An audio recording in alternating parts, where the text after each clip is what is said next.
Keep your spine straight, close your eyes, take a deep breath in and exhale. Take a deep breath in and exhale. Take a deep breath in, hold it there. Oh.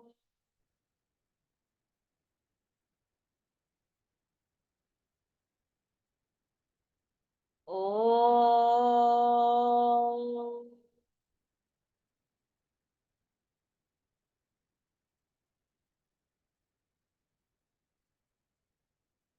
Oh.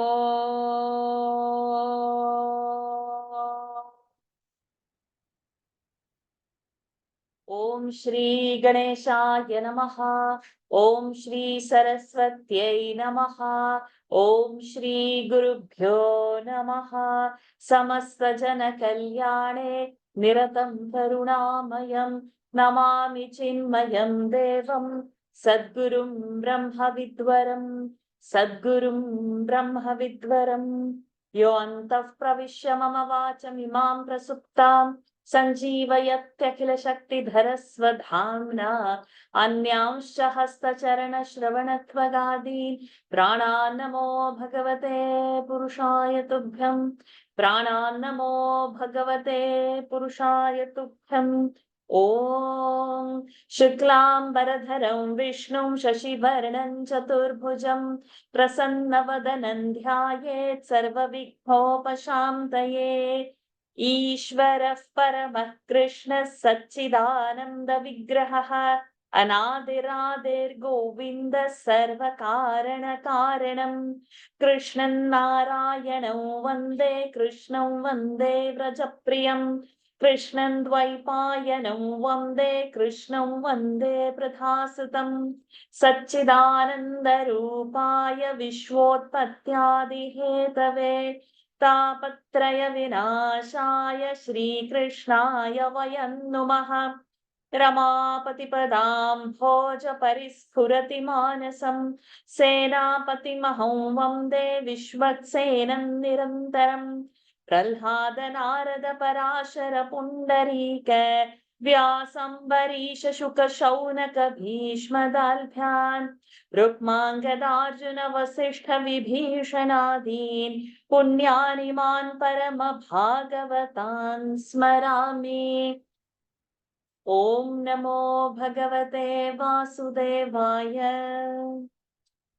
जन्माद्यस्य यतोऽन्वयादितरतः चार्थेष्वभिज्ञस्वराट् तेने ब्रह्महृदाय आदिकवये मुह्यन्ति यत्सूरयः तेजो वारिमृदां यथा विनिमयः यत्र त्रिसर्गो मृषा धाम्ना स्वेन आम्ना स्वेन सदा निरस्तकुहकं सत्यं परं धीमहि धर्मः प्रोज्झितकैतवोऽत्र परमः निर्मत्सराणां सतां वेद्यं वास्तवमत्र वस्तु शिवदं तापत्रयोन्मूलनम् श्रीमद्भागवते महामुनिकृते किं वा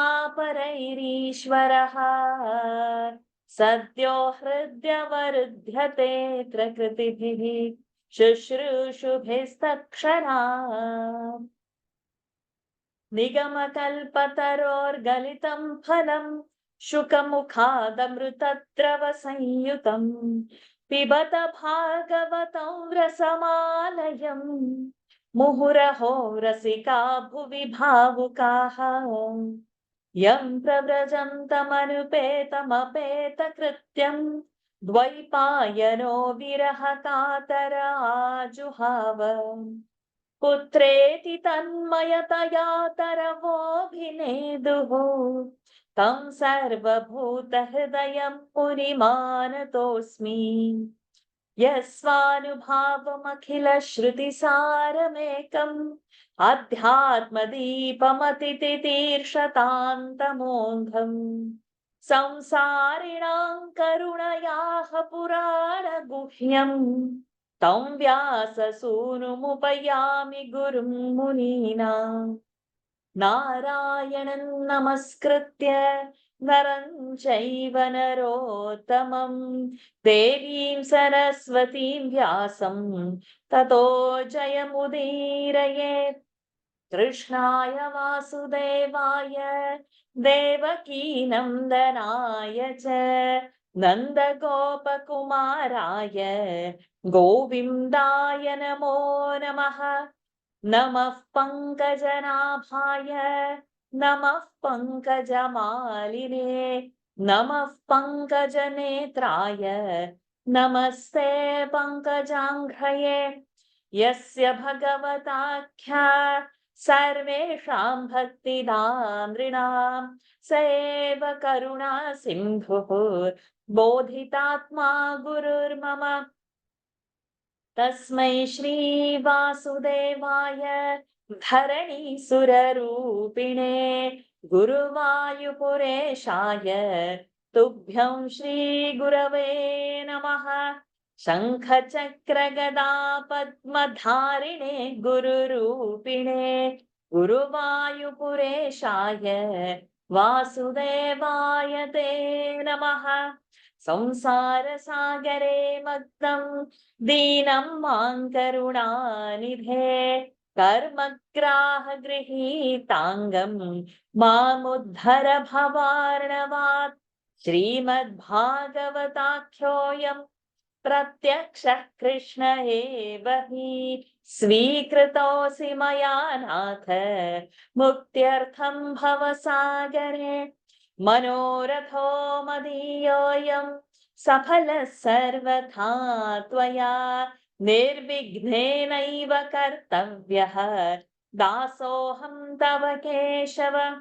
शुकरूपप्रबोधज्ञ सर्वशास्त्रविशारद एतत् कथा प्रकाशेन मदज्ञानं विनाशय। पीताम्बरं करविराजितचक्रशङ्खं कौमोदकी सरसिजं करुणासमुद्रम् राधासहायमतिसुन्दरमन्दहासं वातालयेशमनिशं हृदि भावयामि। वातालयेशमनिशं हृदि भावयामि। Pranams to the Lord. Pranams to all the Mahatmas in tonight's Bhagavad session. We are in the first skanda. We have seen first 4 chapters after seeing a year-long 6 chapters of Mahatmyan, Bhagavad Mahatmyan. And now we are at this point where Vyasji, though he did all the Vedas, he compiled them, and he felt, okay, the Stri, Shudras and all, they may not be the adhikaris of the Veda, or it might be too tough on them. So he did Mahabharat for them, wherein everything, whatever person needs to know under the sun is there in Mahabharat. And having done for every being in the world what they need to uplift, having done such huge work, humongous things, having done that also, somewhere he was not happy. He had this asantushta feeling, and he was sitting over there thinking that what is that I am unhappy about? Having done all the works are complete, why I'm still not feeling complete? Then he felt maybe Hari needs something more that needs to be, I need to speak about. And as he was contemplating, sitting and having done all the Achamaniyam at the banks of the river, there what happens? Naradji appears. When Naradji appears, whatever as a Devarshi he has to offer, Vyasji offered all the ablutions to him, gave asan to sit, he did his puja archa. So this was the end of chapter 4. Now what happens after that? Naradji has arrived. Vyasji is sitting in a dissatisfied mode, having completed the work which nobody has done, and for the upliftment, still he's unhappy about something. Naradji comes, he's done all his puja archa, everything for Naradji with due respects. He has seated him. And now we enter the 5th chapter of this background. Okay. Okay. So as usual, we will have our volunteers, please.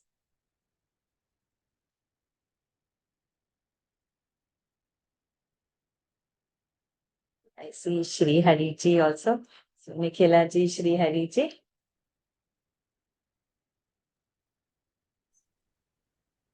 अथ पंचमोऽध्यायः अथ पंचमोऽध्यायः अथ पंचमोऽध्यायः सूत उवाच सूत उवाच सूत उवाच अथ तं सुखमासीनः अथ तं सुखमासीनः अथ तं सुखमासीनः उपासीनं बृहच्छ्रवाः उपासीनं बृहच्छ्रवाः उपासीनं बृहच्छ्रवाः. In our Wednesday Gita class, we are on the verge to finish the 3rd chapter. And now some 3-4 shlokas are remaining. Thereafter, we are going to take Sandhi class over here. So I'll be announcing them in all the classes across. And it will be nice if all the class members join in for the Sandhi class. We will see how the first class takes in that stipulated time, how much we can cover. If I feel that we need more time, then instead of dragging only weekly ones, all the weekly classes will have only the Sandhi class, because all the classes would need that eventually. So let's see, you please feel free to express your opinion that would you like it in that way. First join and see the first class. So now why I suddenly remembered in middle of this that Sukhamasinaha, we did the Visarga over there. And then we started Upasana. So there is a Sandhi rule over there. When the next Swara comes, how the Visarga's Lopa happens. And when we break a Pada, how we have to open it up. But it is not always. There are some criteria for it. So we should know when to chant a Visarga and when we should not chant a Visarga. So for all that, the Sandhi class will be very helpful. But you all try to make, so Wednesday, 8 p.m. Singapore time is the India time, 5:30 p.m. is the class. But I'll tell you when it is going to start. We still have 3-4 shlokas to complete in the 3rd chapter. So we take a break before starting the 4th chapter. This thing will happen. So now when like this, why it is a Visarga, why not in some previous we have not done. So all that comes in the Sandhi thing. So please do attend. It will be very crucial. And I'll simplify and I'll give. We are not becoming grammarian Sanskrit teacher. So whatever. We just want little for our working knowledge. Only that much portion only I'll be simplifying and giving. So do join that time. Okay, let's repeat this again and then we continue. Suddenly it came into mind that Sukhamasinaha has come. That's right. Athatam Sukhamasinaha. अथ तं सुखमासीनः अथ तं सुखमासीनः उपासीनं बृहच्छ्रवाः उपासीनं बृहच्छ्रवाः उपासीनं बृहच्छ्रवाः देवर्षिप्राह विप्रर्षिम् देवर्षिः प्राह विप्रर्षिः It is Anuswara.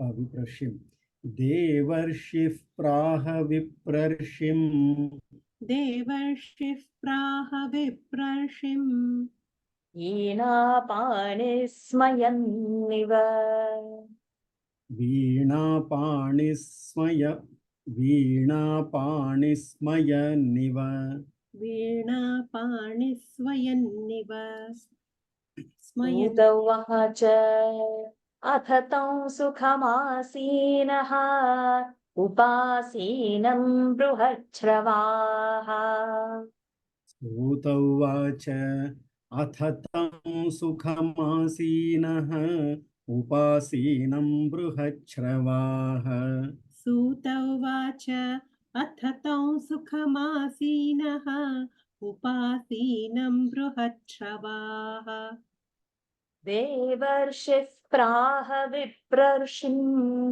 वीणापाणिस्मयन्निव देवर्षिः प्राह विप्रर्षिं वीणापाणिस्मयन्निव देवर्षिः प्राह विप्रर्षिं वीणापानिस्मयन्निव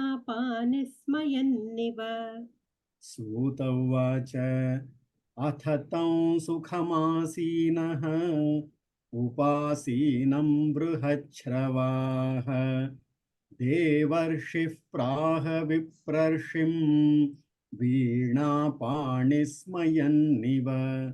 सूत उवाच अथ तं सुखमासीनः उपासीनं बृहच्छ्रवाः देवर्षिः प्राह विप्रर्षिं वीणापानिस्मयन्निव Thereafter. So in that fourth chapter, that was our ending portion, right? That Naradji has appeared and he has done all the archa and all. So now, atha, thereafter, tam, who tam, he. So over here directly he, because it's in continuation with that shlok. So he means Naradji. Sukham asinaha. He, when he sat comfortably, Sukham asinaha, when he sat very comfortably, Upasinam, close to. And how is the Bruhachravaha, who has heard everything, means who is highly knowledgeable. Who is highly knowledgeable? That Devarshihi. Bruhachravaha, Devarshihi. See, these vibhaktis are similar. So Devarshi, Devas Rishi. Devas Rishi is who? Devarshihi is Naradji. And this is our Devaha word. Huh? Devarshihi praha. He said. To whom? Viprarshim. This is like Devam. To. So, when it is a Prathama Vibhakti, we had learned that it is a Karta. Devarshihi. It's not Devarshim. It is not to Devarshi. It is Viprarshim. Brahmana Rishi. Who is Brahmana Rishi over here? Vedavyasji. So Devarshihi said to Brahmarshim, Viprarshim, sorry. Devarshi said to Viprarshim. So the difference between the Vibhakti, even if you don't remember it, I'm not asking to memorize, but to draw your attention, where is the Visarga and where is the Anuswara, and how the meaning would change, because one is the doer, other is the receiver of that action. Okay, so this Devarshi means Naradji, Praha told Viprarshi to Vyasji. Veena Panihi. How is Naradji sitting? With Veena in his hand. And Smayan Iva. Smayan means as though he is having a smile. Iva is as though, like. Smayan with a little smile, like. So now, so you imagine the scene of the fourth chapter where Naradji has come, Vyasji has offered him all the things, and now Naradji has sat near him, and with her smile, he is telling him what. And that would come in the next sloka. So this is the background scene that we are repeatedly saying, because that Upadesham is really very beautiful. We are just creating that. Vyasji doing so many things has got little discontent in his heart, unfulfilling. So what would fulfill, what would remove that discontent? That is being told by Naradji now to this. But first he will ask him. He knows everything. That's why he appears over there. And okay, let us get into it then. It's very, very beautiful chapter. सूत उवाच अथ तं सुखमासीनः उपासीनं बृहच्छ्रवाः देवर्षिः प्राह विप्रर्षिन् वीणापाणिः स्मयन्निव नारद उवाच पाराशर्य महाभाग नारद उवाच पाराशर्यं महाभाग Parasharyam. There is no anuswara. Parasharya Mahabhaga. So when there is not anuswara, we just now saw, if we change anything, the meaning is going to change. Parasharya महाभाग नारद उवाच पाराशर्य महाभाग Bhavatah Kachchidatmana भवतः कच्चिदात्मना भवतः कच्चिदात्मना Paritushyati Sharira परितुष्यति शारीर परितुष्यति शारीर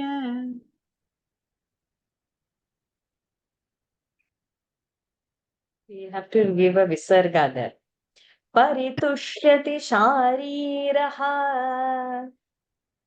परितुष्यति शारीरः परितुष्यति शारीरः Atma Manasa eva va आत्मा मानस एव वा आत्मा मानस एव वा Narada Uvacha Parasharya Mahabhaga Bhavatah Kachchidatmana Narada उवाच पाराशर्य महाभाग भवतः कच्चिदात्मना नारद उवाच पाराशर्य महाभाग भवतः कच्चिदात्मना परितुष्यति शारीरः आत्मा मानस एव वा परितुष्यति शारीरः आत्मा मानस एव वा परितुष्यति शारीरः आत्मा मानस एव वा नारद उवाच पाराशर्य महाभागः पाराशर्य महाभाग भवतः कच्चिदात्मना परितुष्यति शारीरः आत्मा मानस एव वा नारद उवाच पाराशर्य महाभाग भवतः कच्चिदात्मना परितुष्यति शारीरः आत्मा मानस एव वा So now Naradji says Parasharya. From Parashar son Parasharya in that sense means Vyasdevji. Mahabhaga means the most luckiest one or endowed with a lot of punya, no? Mahabhaga. He was so with great bhagya in that way. Bhavataha, you means like how it is said, aap in Hindi, in that sense, with great respect. Kachchid atmanaha. Kachchid means by little bit of atmana means it is a third case. He is enlightened one.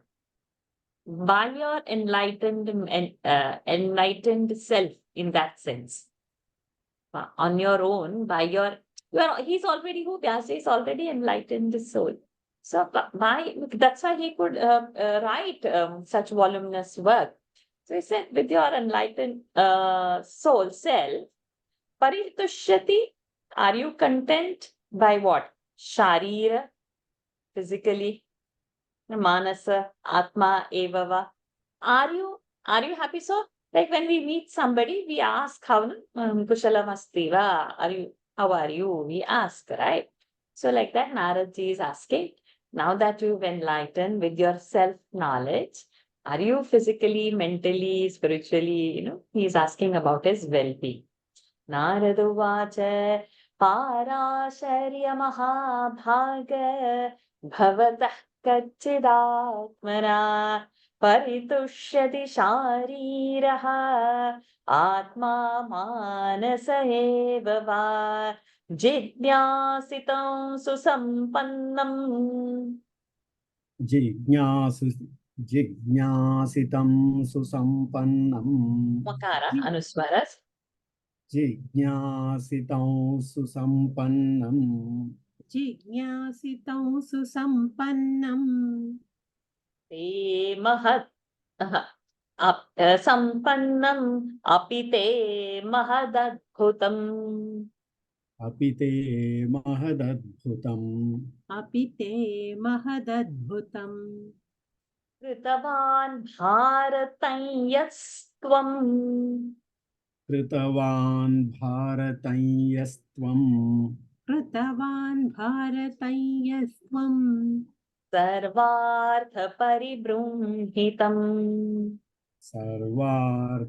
सर्वार्थपरिगृहीतम् सर्वार्थपरिबृंहितम् जिज्ञासितं सुसम्पन्नम् अपि ते महदद्भुतम् जिज्ञासितं सुसम्पन्नम् अपि ते महदद्भुतम् जिज्ञासितं सुसम्पन्नम् अपि ते महदद्भुतम् कृतवान् भारतं यस्त्वं सर्वार्थपरिबृंहितम् कृतवान् भारतं यस्त्वं सर्वार्थपरिबृंहितम् कृतवान् भारतं यस्त्वं सर्वार्थपरिबृंहितम् जिज्ञासितं सुपन्नम् जिज्ञासितं सुसम्पन्नम् अपि ते महदद्भुतम् कृतवान् भारतं यस्त्वं सर्वार्थपरिबृंहितम् जिज्ञासितं सुसम्पन्नम् अपि ते महदद्भुतम् कृतवान् भारतं यस्त्वं सर्वार्थपरिबृंहितम् So now Naradji asks that, are you okay? Jitnyasitam, that which was asked by. Jitnyasitam, like completely which was asked for, and that susampannam, that means very expertly, with with your expertise, mahadadbhutam, that great wonder. Bharatam is that word, right? In that second line, second word, that is Mahabharatam. Krutavan. Yaha Tvam. Yes, Tvam. You have made this great wonder, Mahabharata. And it is so very complete for the ones who were Jitnyasus, who had asked for that. And how it is? Sarvartha means all the phala, whatever phala one requires, it is all that, and it is paribrumhitam. From all sides, it is nourishing. Such a Mahabharata you have done. So it is continuation to that first line. I hope you are good. You have done such a great work. You have completed this big thing. So like that he's talking. And then the third one is also, we will read in that way. So it's a continuation that is going on. जिज्ञासितं सुसम्पन्नम् अपि ते महदद्भुतम् कृतवान् भारतं यस्त्वं सर्वार्थपरिबृंहितं जिज्ञासितमधीतं च जिज्ञासितमधीतं च जिज्ञासितमधीतं च यत्तद्ब्रह्म सनातनम् यत्तद्ब्रह्म सनातनम् यत्तद्ब्रह्म सनातनम् अथापि शोचस्यात्मानम् अथापि शोचस्यात्मानम् अथापि शोचस्यात्मानम् अकृतार्थ इव प्रभो अकृतार्थ इव प्रभो अकृतार्थ इव प्रभो जिज्ञासितमधीतं च यत्तद्ब्रह्म सनातनम् जिज्ञासितमधीतं च यत्तद्ब्रह्म सनातनम् जिज्ञासितमधीतं च यत्तत् ब्रह्म सनातनम् तथा अथापि शोचस्यात्मानम्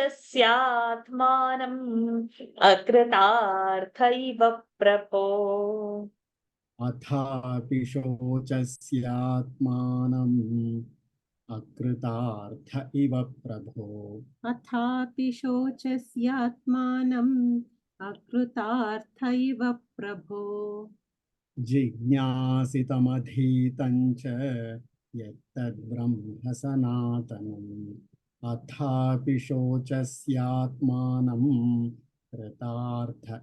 अकृतार्थ इव प्रभो जिज्ञासितमधीतं च यत्तत् ब्रह्म सनातनम् अथापि शोचयस्यात्मानं कृतार्थ इव अकृतार्थ इव प्रभो So, jijnasitam, whatever has to be known, you have already done. Adhitam, whatever has to be read, you have already read. About what?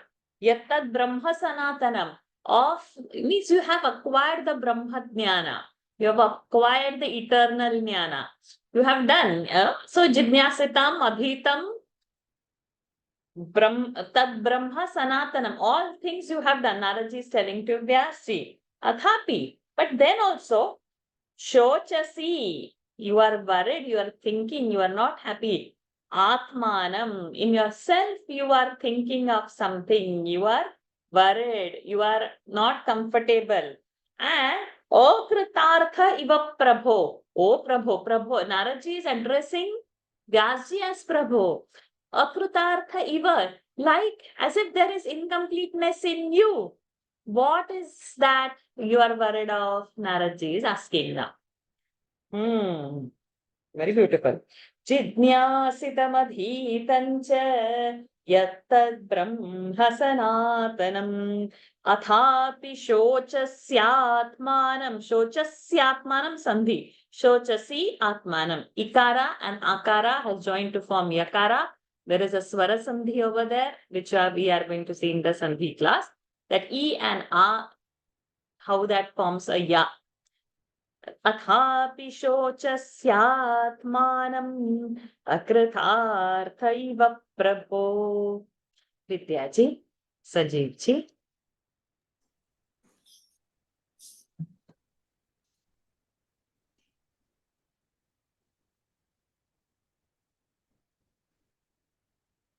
Vyasa उवाच व्यास उवाच व्यास उवाच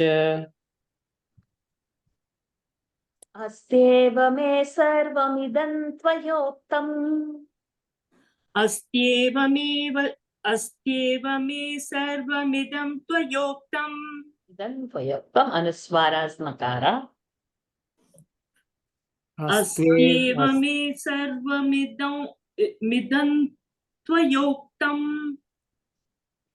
अस्त्येव मे सर्वमिदं त्वयोक्तम् तथापि नात्मा परितुष्यते मे.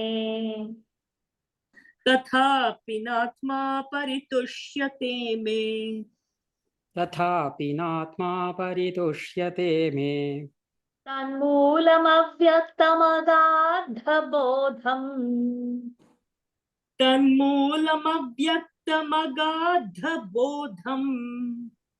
तन्मूलमव्यक्तमगाधबोधम् पृच्छामहे त्वात्मभवात्मभूतम्. पृच्छामहे त्वात्मभवात्मभूतम् पृच्छामहे त्वात्मभवात्मभूतम् Okay.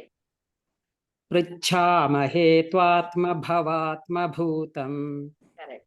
व्यास उवाच अस्तेव मे सर्वमिदं त्वयोक्तम् तथापि नात्मा परितुष्यते मे.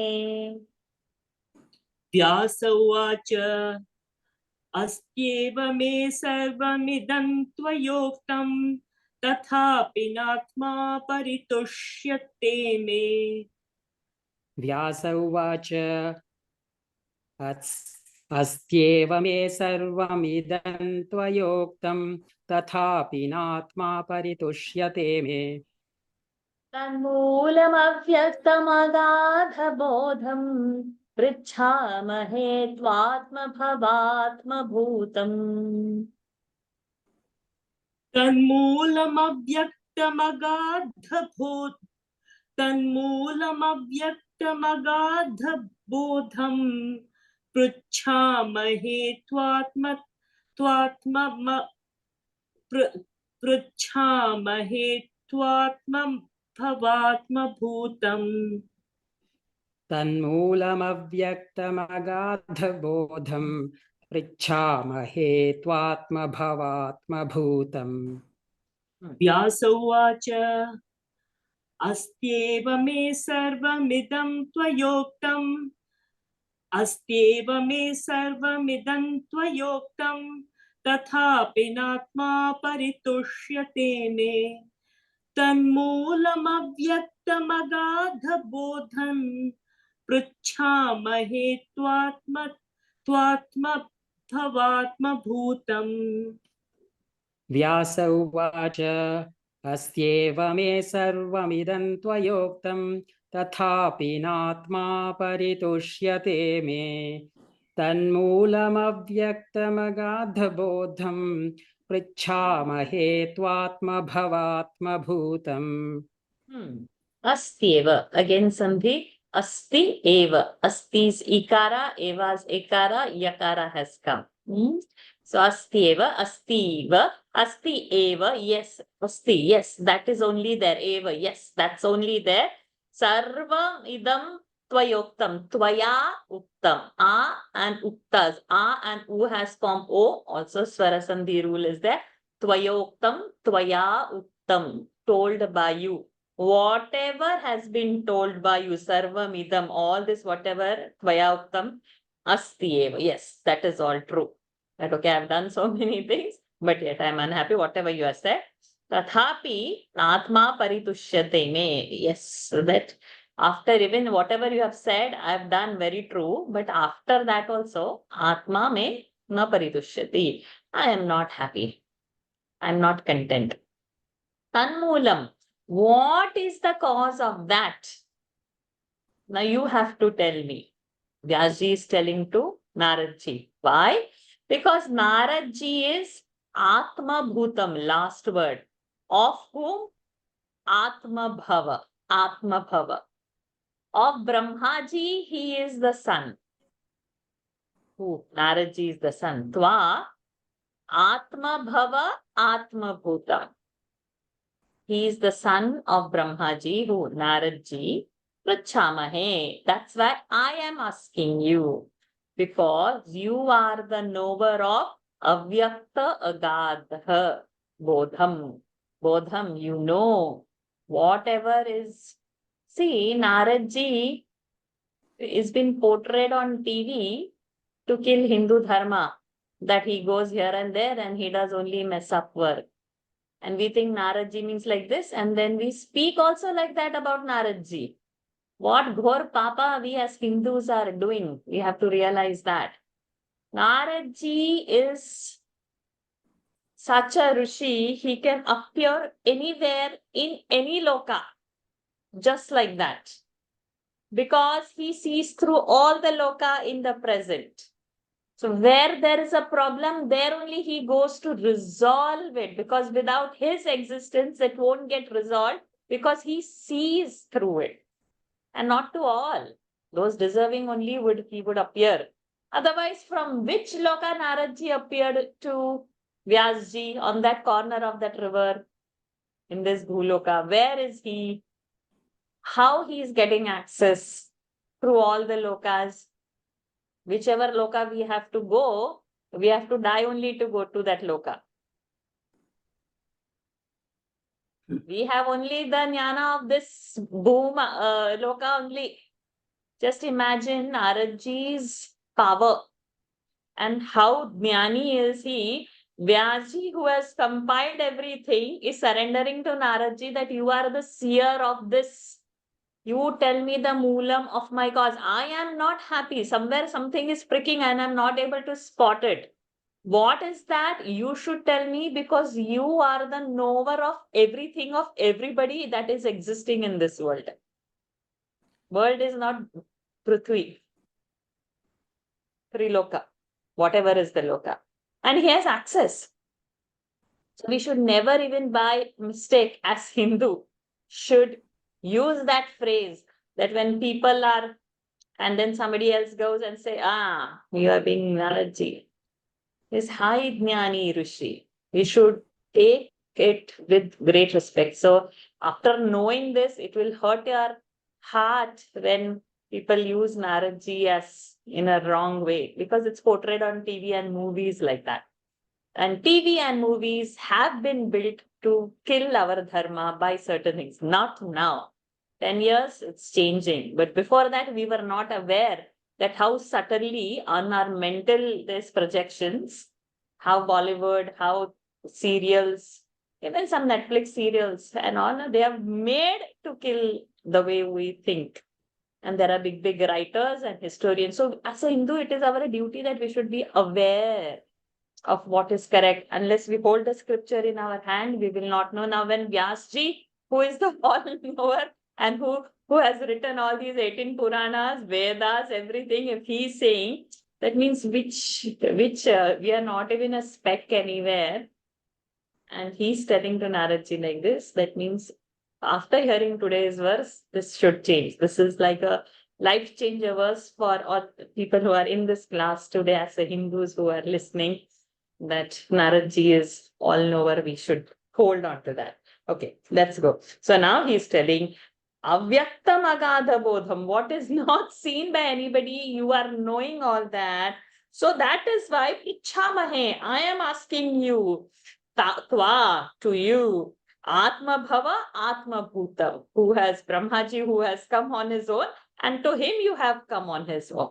For Brahmaji, Sanatma Bhutam of Atma Bhava. Beautiful. अस्त्येव मे सर्वमिदं त्वयोक्तम् अथापि नात्मा परितुष्यते मे तन्मूलमव्यक्तमगाधबोधं पृच्छामहे त्वात्मभवात्मभूतं स वै भवान् वेद समस्तगुह्यम् स वै भवान् वेद समस्तगुह्यम् स वै भवान् वेद समस्तगुह्यम् उपासितो यत्पुरुषः पुराणः उपासितो यत्पुरुषः पुराणः उपासितो यत्पुरुषः पुराणः परावरेशो मनसैव विश्वम् परावरेशो मनसैव विश्वम् परावरेशो मनसैव विश्वम् सृजत्यवत्यत्तिगुणैरसङ्गः सृजत्यवत्यत्तिगुणैरसङ्गः सृजत्यवत्यत्तिगुणैरसङ्गः स वै भवान् वेद समस्तगुह्यम् उपासितो यत्पुरुषः पुराणः स वै भवान् वेद समस्तगुह्यम् उपासितो यत्पुरुषः पुराणः स वै भवान् वेद समस्तगुह्यम् उपासितो यत्पुरुषः पुराणः परावरेशो मनसैव विश्वम् सृजत्यवत्यत्तिगुणैरसङ्गः परावरेशो मनसैव विश्वम् सृजत्यवत्यत्तिगुणैरसङ्गः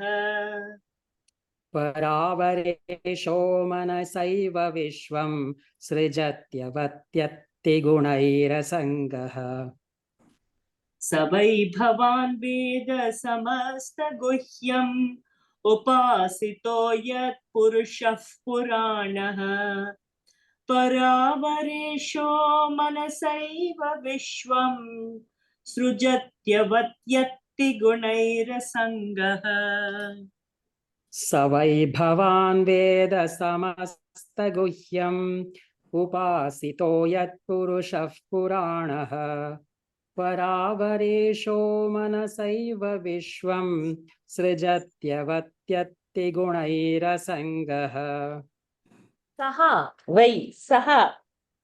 In this way, Vai, truly, Bhavan, you, Aap, in this sense it is Bhavan, Aap, with respect, Veda, you know, Samasta Guhyam, all the secrets in the world you know. Why? Why you know, Baba? Vyasji is telling that Upasitaha, you have worshipped. Yat means why you have, because Upasitaha Purushaha Puranaha. You have worshipped that ancient Purusha. That means the supreme truth. And how is that supreme truth? Paravareshaha. Paravareshaha. He is the Isha of all the seen and unseen world. The Bhautika and the Adhyatmic world. He is Para Avara Ishaha. Paravareshaha. He is the ruler. Who is the ruler? That supreme truth, that Parama Purusha that you have worshipped. And Manasa Eva, Manasaiva. A and A has become Ai over here. That is also one Sandhi rule of Swara Sandhi. Manasa, third case, by mind only Eva, only Vishwam Srujati Avati Atti. That Purusha, only with his thought in the mind, has made the universe. He can maintain it, he can destruct it. Who? That Purana Purusha. And how he is Gunaihi Asangaha. And yet, he has no, he is unattached from all kinds of gunas. He is all pervaded.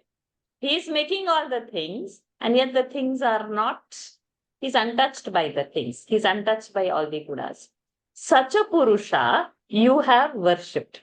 Vyasji is telling to Naradji, you know all the Guhya, you know all the secrets because you have worshipped that supreme truth who is the ruler of the entire world and who has created all the things in this world just by a thought, but yet who is not attached to anything of this world. So all this other rest of the description was of Purana Purusha, not of Naradji. Naradji has done Upasana, worshipped such a Purusha. This is the word meaning of this sixth mantra. Savai Bhavan Veda Samasta Guhyam Upasito Yat Purusha Puranaha Paravaresho Manasaiva Vishwam Srujatyavat Srujatyavattyatti Gunairasangaha Srujatyavattyatti Gunairasangaha Paryatannarka Iva Trilokim. त्वं पर्यटन्नर्क इव त्रिलोकी Lokim.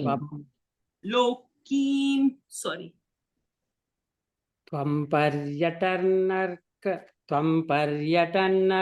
इव त्रिलोकीम्. Very beautiful this example is.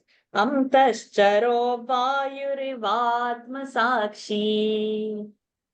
अन्तश्चरो वायुरिवात्मसाक्षी अन्तश्चरो वायुरिवात्मसाक्षी Paravare Brahmani Dharmato Vrataihi. परावरे ब्रह्मणि धर्मतो व्रतैः Dharmato Vrataihi. परावरे ब्रह्मणि धर्मतो व्रतैः परावरे ब्रह्मणि धर्मतो व्रतैः Snatasya me nyunamalam vichakshva. स्नातस्य मे न्यूनमलं विचक्ष्व स्नातस्य मे न्यूनमलं विचक्ष्व त्वं पर्यटन्नर्क इव त्रिलोकीम् अन्तश्चरो वायुरिवात्मसाक्षी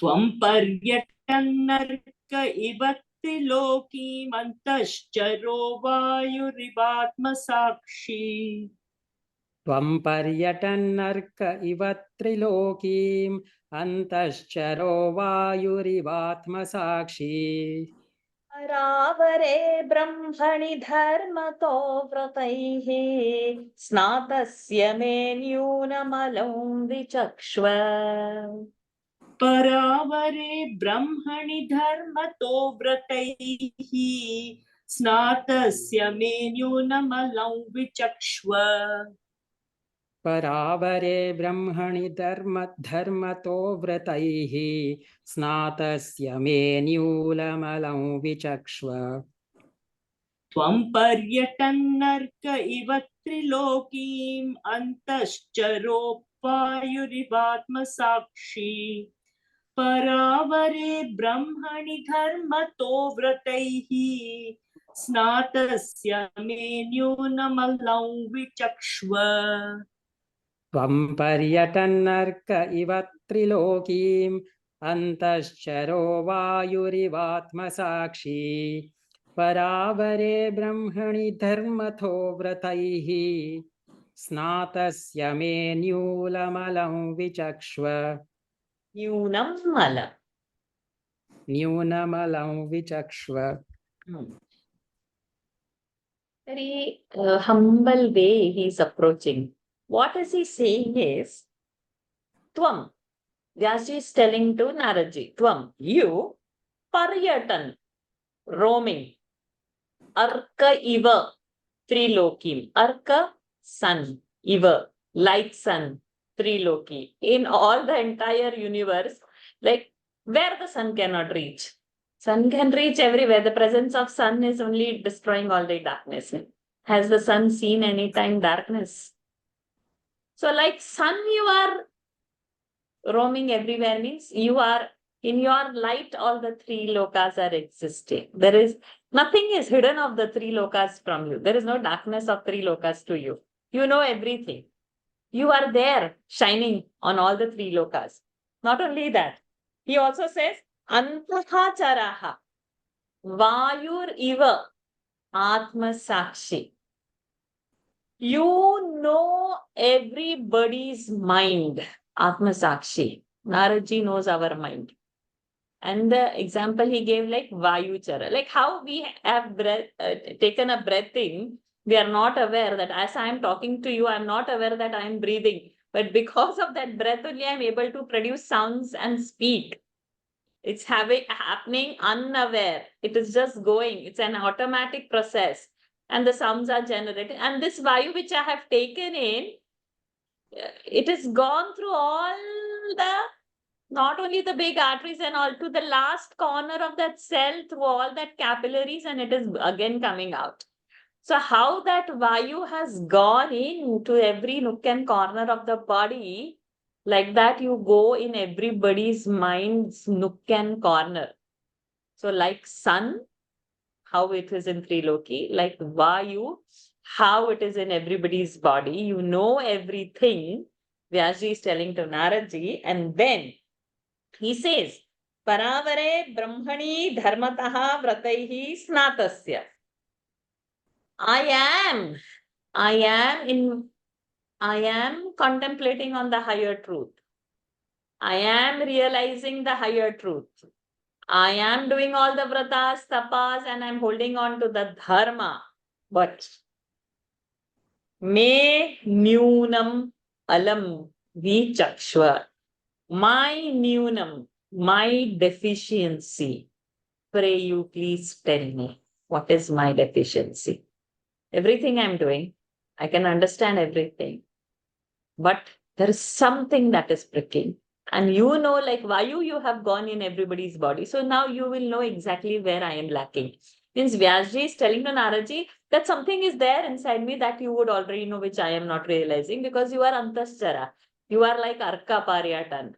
See the examples he gave, because you just see the class coming first, he knows everything, and then something he is not knowing. How much it would be pricking. He says, I've studied, I know this, I've done that, but where is the issue? Where is the problem? Why probably my equation has gone somewhere wrong, but I've done all the steps correct. I'm not able to find. Because that will prick that class first. The one who is simply passing, I rest everything I have done, no, this is fine. But that one point which that class first student who is, it will keep on pricking. You please tell me where my equation has gone wrong. I've done exactly what is that? What is that? So like that now, for Vyasji, that everything is done. Now what is that? And of course, Naradji only would be the solution. So this sloka is very beautiful, which expresses Vyasji's humility, but also Naradji's magnanimity.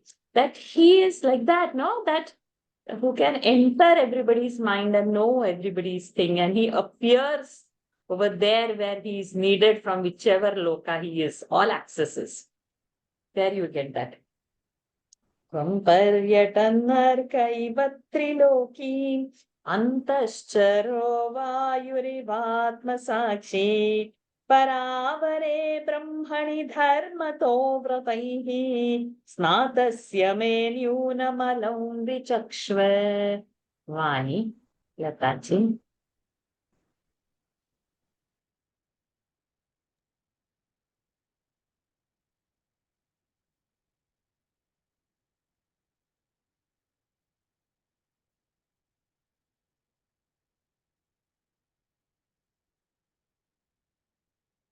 Shri Narada Uvacha. श्रीनारद उवाच श्रीनारद उवाच Bhavatanudita-prayam भवतानुदितप्रायम् भवतानुदितप्रायम् Sho Bhagavato Malam यशो भगवतो मलम् यशो भगवतो मलम् Yenaivasav न तुष्येत येन वासौ न तुष्येत येनैवासौ न तुष्येत मन्येत दर्शनमखिलम् मन्ये तद्दर्शनमखिलम् मन्ये तद्दर्शनमखिलम् श्रीनारदुवाच भवतानुदितप्रायम् यशो भगवतो मलम् श्रीनारद उवाच भवतानुदितप्रायम् यशो भगवतो मलम् श्रीनारद उवाच भवतानुदितप्रायम् यशो भगवतो मलम् येनैवासौ न तुष्येत मन्ये तद्दर्शनमखिलम् येनैवासौ न तुष्येत मन्ये तद्दर्शनमखिलम् येनैवासौ न तुष्येत मन्ये तद्दर्शनमखिलम् श्रीनारद उवाच भवतानुदितप्रायम् यशो भगवतो मलम् येनैवासौ न तुष्येत मन्ये तद्दर्शनमखिलम् श्रीनारद उवाच भवतानुदितप्रायम् यशो भगवतो मलम् येनैवासौ न तुष्येत मन्ये तद्दर्शनमखिलम् So now Naradji starts to explain him. Bhavata, by you, means in that sense. Bhavata, by you, aapke dwara, in that sense. Bhavata. Anuditaha Prayam. Probably you have not said anudita, not told. Prayam. Probably. Yashaha Bhagavataha Amalam. Amalam, which is not having any mala, which is Nishkalanka, which is pure. And probably you have not described Lord enough, Lord's purity enough, Lord's glories enough, Yashaha, that Mahima of the Lord, that glory of the Lord, that Nishkalankatva of the Bhagavata, Yena, by which, Eva, only, Asau, Asau means he means who? Paramapurusha, na tushyet. He has not, you have not pleased the Lord by singing the glories of the Lord, which means Asau means he. He is Paramatma. Na tushyeta. He is not been happy. Manye. I think it is like Vande. Like it's Atmanepade. Manye. I think, I feel, Naraji is saying. Tat darshanam akhilam.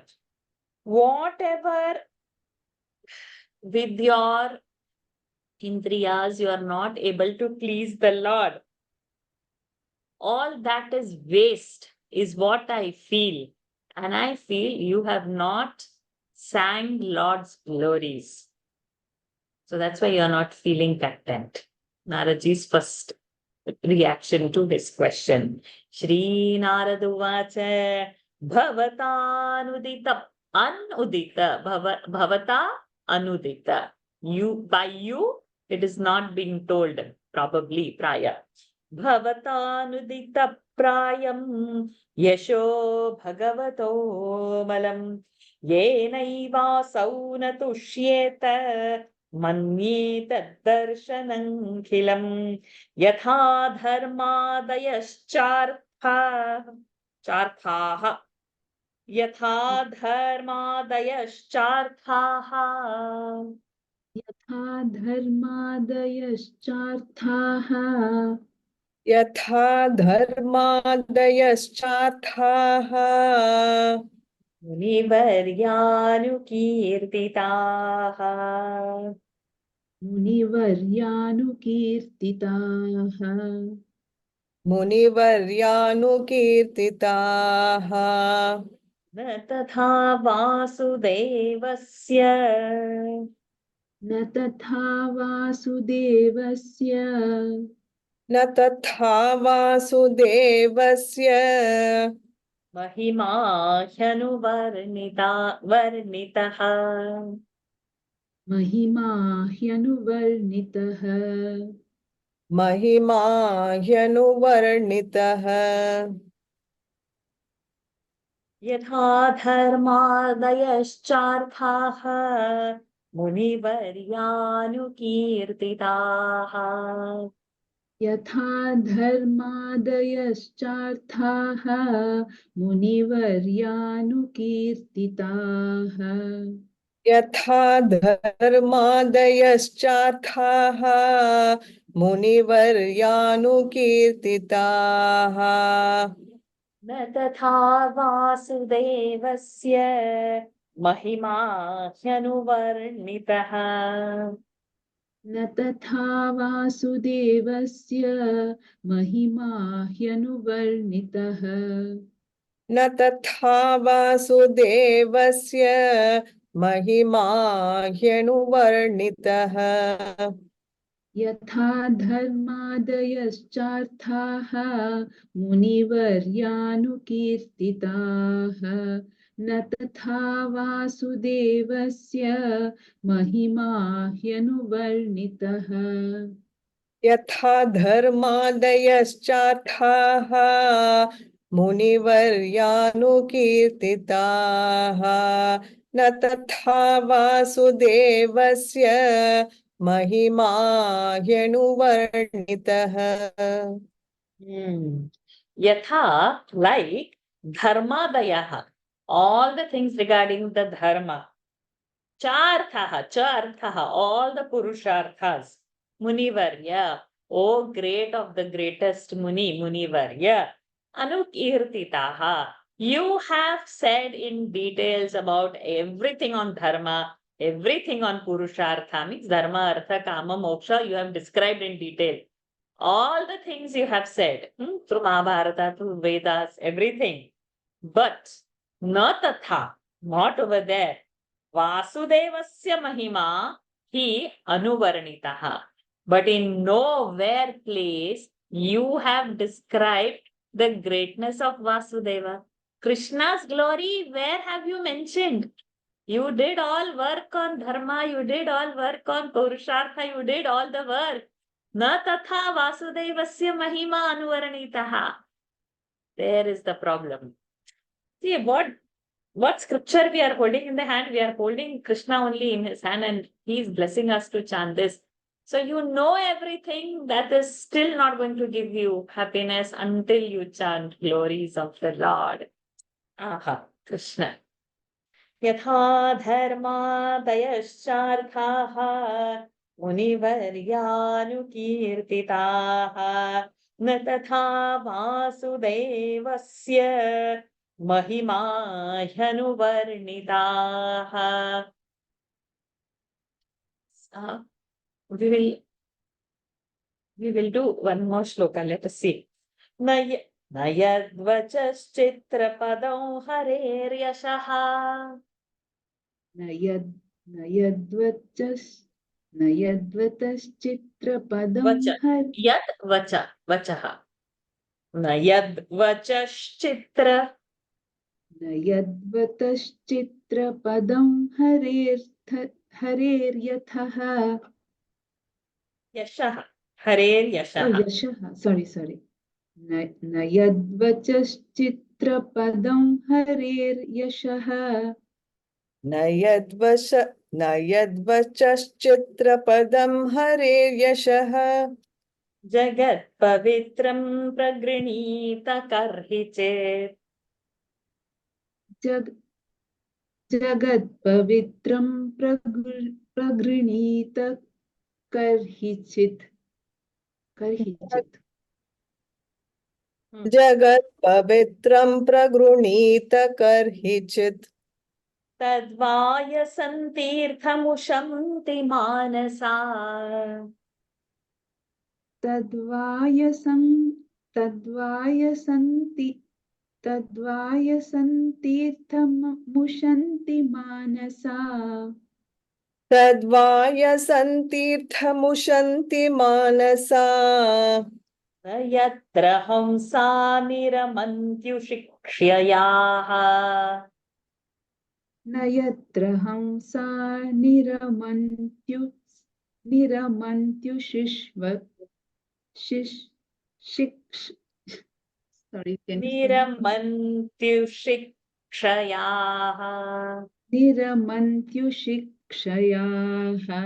निरमन्ति उशिक्षयाः. Ushik is a divine place. Kshayaha, the people who live in the divine place. Ushik Kshayaha.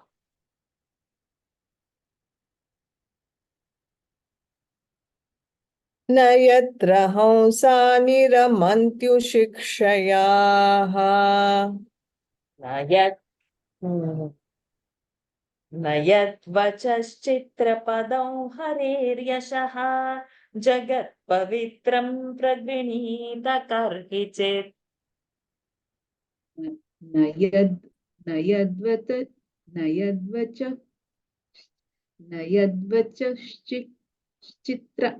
Say that one more time.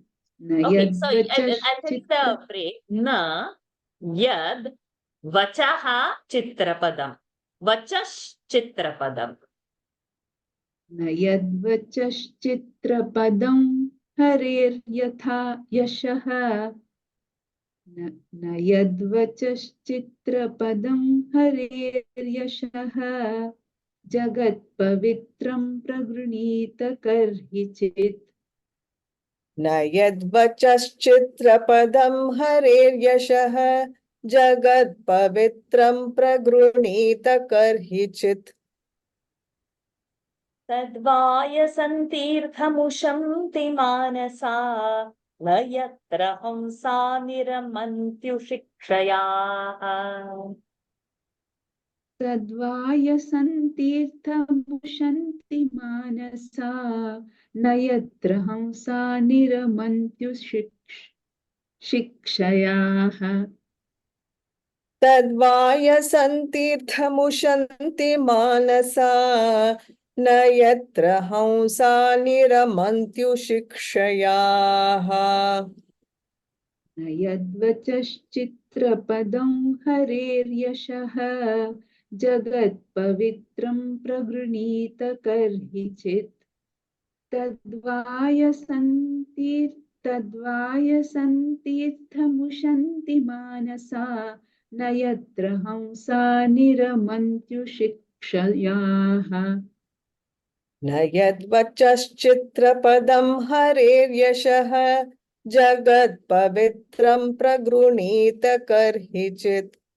तद्वायसन्तीर्थमुशन्ति मानसा न यत्र हंसा निरमन्त्युशिक्षयाः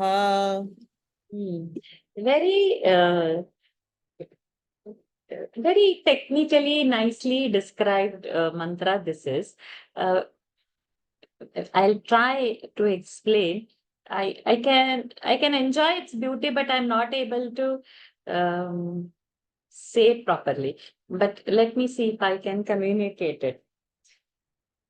Na yat vachah chitrapadam harehe yashah jagat pavitram pragrunita karhichit.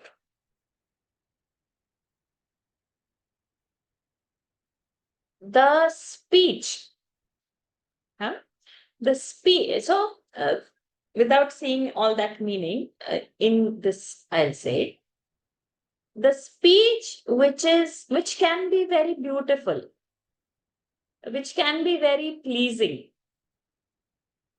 but only drawback in that speech is it is not chanting Lord's name, or not. That speech is very beautiful, very soothing, very nice. Everything is good about that speech, but it is not chanting Lord's name. That speech is like Vyasam, crow, which feeds on the dirty things. Speech is nice. Talk is of all Veda Vakyas and Mahabharata and things and all are there.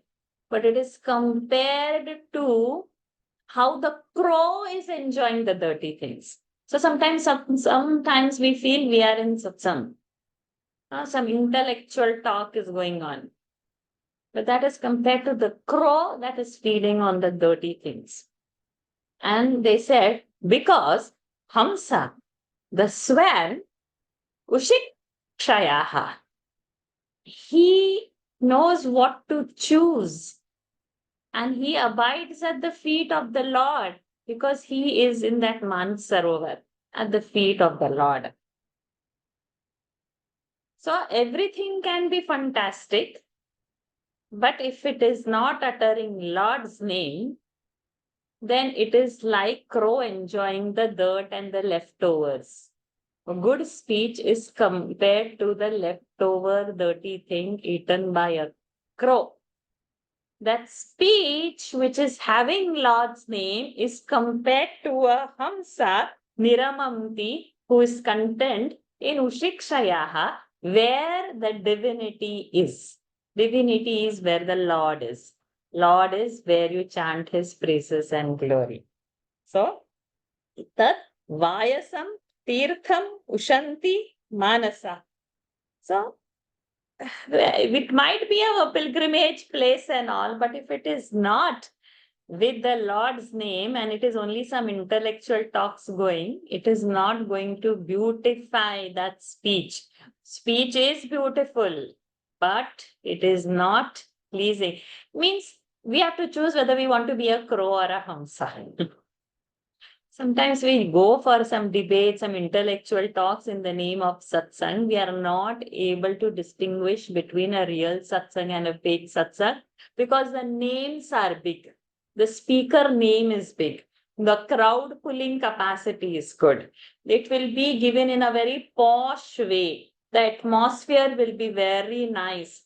And the name is published and popular in such ways. We just relate to all the names that are coming to your mind. We have all gone to such kind of, I won't say anymore now satsang because we will be now called as crows. And satsangs are real satsangs where we get the real stuff. So the sannyasis who come under the Veda Paramparas, they talk correctly. The saffron cladded, they are not simply sannyasis. So as a Hindus, we are not trained also to recognize who is a real sannyasi.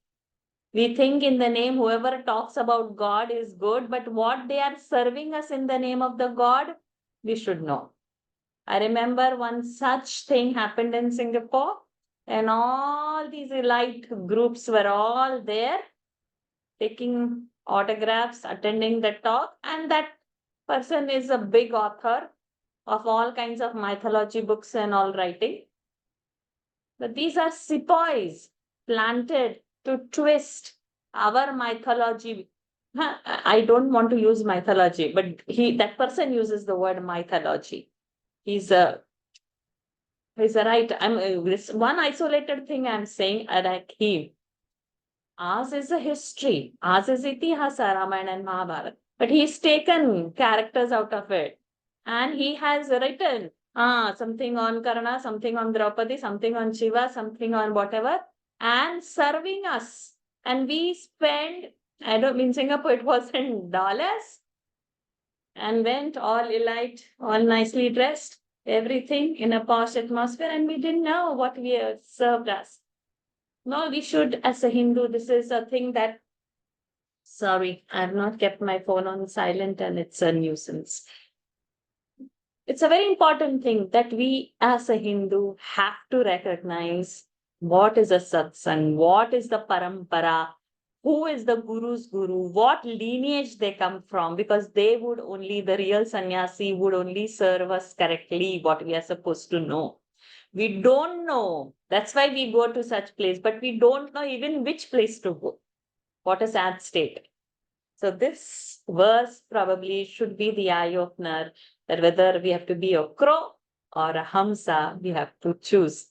So many things has happened. We have not even gone into subject. Naradji has just begun to speak and it's slowly enlightening us. Lack of time, we have to immediately go for Daily Gita because it's already 10:20 in Singapore. Let's end today's session. If any doubts, we'll take it in the next session and we'll end today's Bhagawat session. May Lord empower us to study in a right way, and may He only give us materials from where we can access the authentic knowledge and speak only about His glory so that we can be Hamsa. And may we seek forgiveness 1,000 and infinite times of Naradji from childhood. We've been considering him what? And today in Bhagawat session, it's enlightened to us by Vyasji Maharaj what is actually Naradji. With this, let's end the session. Om Purnamadav Purnamidam Purnat Purnamudachyate Purnasya Purnamadaya Purnamevavashishyate. Om Shanti Shanti Shanti. Hari Om Shri Gurubhyo Namaha. Hari Om Shri Krishna Arpanamastu. Hari Om everyone. See you all next week. धन्यवादः हरि ओम हरि ओम Hari Om. Thank you. रात्रि thank you Thank you, Dr. Vaishya. Hari Hari Om. Om. Hari Om. Hari Om. Shaji, thank you so much. Thank you, Vastaji. Hari Om Varsha ji. Hari Om ji. Thank you.